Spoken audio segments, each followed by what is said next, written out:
Hello, വൈകുന്നേരമായപ്പോൾ മിയക്കുട്ടി ഞങ്ങളും കൂടെ ഒന്ന് വർക്കല ക്ലിഫ് കാണാമെന്ന് വിചാരിച്ചു. ഇതാണ് ഞങ്ങളുടെ വർക്കല ക്ലിഫ്. ഇവിടെ നിന്നാൽ നമുക്ക് കടലും ബീച്ചും നന്നായിട്ട് കാണാൻ പറ്റും. ഇവിടെ നല്ല കാറ്റായിരുന്നു കേട്ടോ. മഴ പെയ്തിരുന്നതുകൊണ്ട് ഇവിടെ നല്ല തണുത്ത കാറ്റ്, നല്ല തണുപ്പും ഉണ്ടായിരുന്നു. ഇവിടെ വന്നാൽ പിന്നെ മിയക്കുട്ടിക്ക് തിരിച്ച് വീട്ടിൽ പോകാനേ തോന്നത്തില്ല.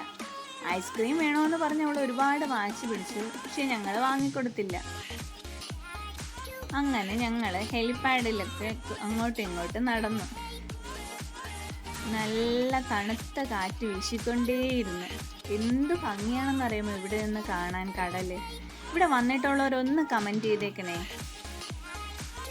ഇന്നത്തെ വീഡിയോ ഇത്രയേ ഉള്ളൂ. ഞങ്ങളെ ഈ വീഡിയോ ഇഷ്ടമായവർ ലൈക്ക് ചെയ്യാനും കമൻറ്റ് ചെയ്യാനും മറക്കരുതേ. Tata, bye bye.